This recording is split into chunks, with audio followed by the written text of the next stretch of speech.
Attendez-moi.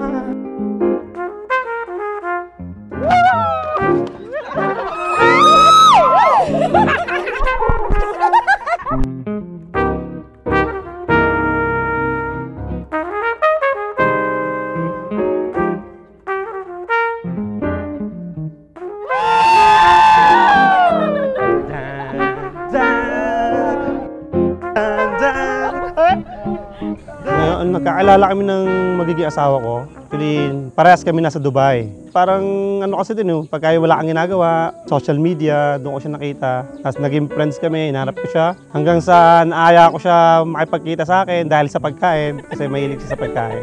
Doon lang, tapos ayun, hanggang nagsama na kami, nag-live ng 4 years. Tapos hanggang nag-decide na kami magpakasal. Hindi, nung una ko mong kita sa kanya, syempre chat po, no? Meron dong parang profound na, sa messenger po yun, di ba sa messenger yun? Tapos sabi mo kasi ng kaibigan ko, try ko, edi trinay ko. Pag try ko, si Robert yung lumabas sa sa chat. Edi, after po kasi ng mga 30 minutes or 1 hour na chat, lalabas yung picture. Paglabas, sabi ko, ay adik. Edi, out po, binak ko po, yung yung chat. Napakaayos! Outfit check from Kaltimar!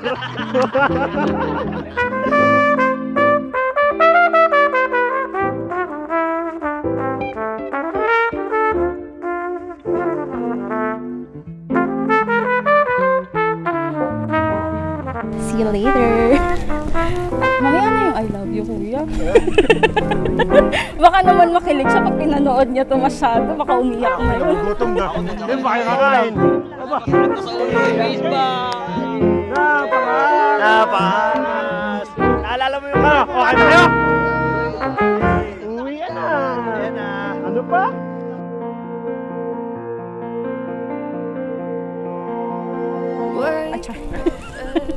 Hindi po, maano po kasi siya, maasikaso, mabait, maalalahanin. Ayun po, tsaka maalaga sa pamilya. How do I stay strong? Darkness ignites the wonder where I should be discovering the greatness of life. I know I'll overcome this feeling, this incomplete feeling. Tapos, edi, nabak ko na po, maya-maya po may nag-chat, message request. Siya po yun, sabi niya sa akin, nahanap din kita. Char. Hindi, yun nga po, nahanap din kita. So parang, ewan, yun na po nag-start. Breathe out all fears in mind. Sa simula pa ng kayo-ligay ng Diyos, kayo itinakda niya sa isa't isa. Kaya, pasalamat kayo sa Diyos. Pinagtagpo niya ang inyong landas, ang inyong buhay, nagkakilala kayo. At matapos ang ilang taon ng pagkikilala, narito kayo ngayon, mangangako kayo sa Diyos ng pag-ibig sa isa't isa. Julie, bukalbasa yung loob ang iyong pagparito upang makaisang dibdib si Robert na iyong pakamamahalin at paglilingkuran habang buhay. Opo, Father.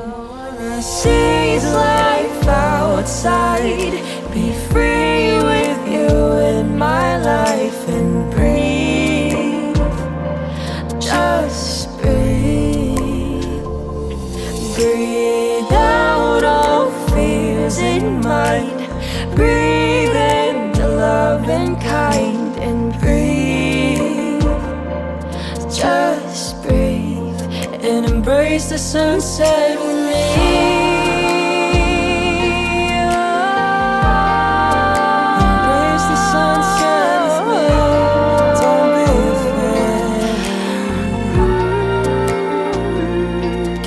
Time the sun rises again.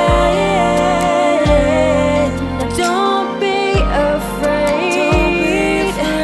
Don't be afraid.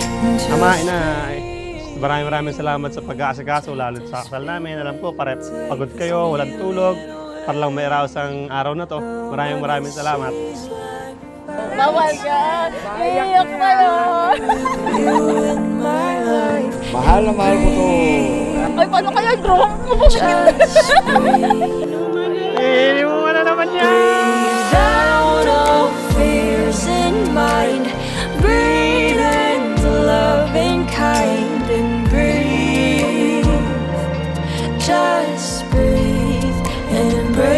Kayo, Robert at Julie, hindi ang pari ang nagkakasal sa inyo. Hindi ako ang magpapatibay sa inyong pagsasama, kundi ang Diyos. Ang pinagsama o ikinasal ng Diyos ay huwag paghiwalay ng tao.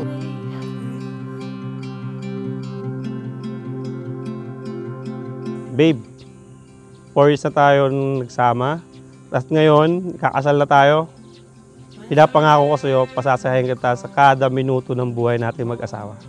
I love you. Ready ka na ba mamaya? Sa promise po kasi, promises are meant to be broken. So, ang message ko na lang po is, papakabait ka. Hindi, joke lang. Ayun.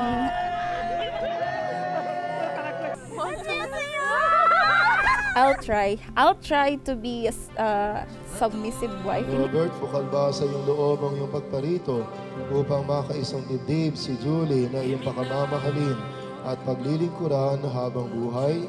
Opo, Father. It's always you. It's always you. It's always you. Always been you. It's always you. It's always you. Always been you. It's always you. It's always you. Always been you. It's always you. It's always you. Always been you. It's always you. It's always you. Always been you. When forever comes tomorrow, what is been will always be. Time again, my God. It's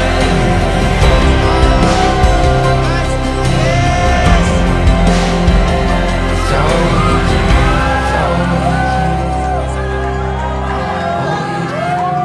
It's always you.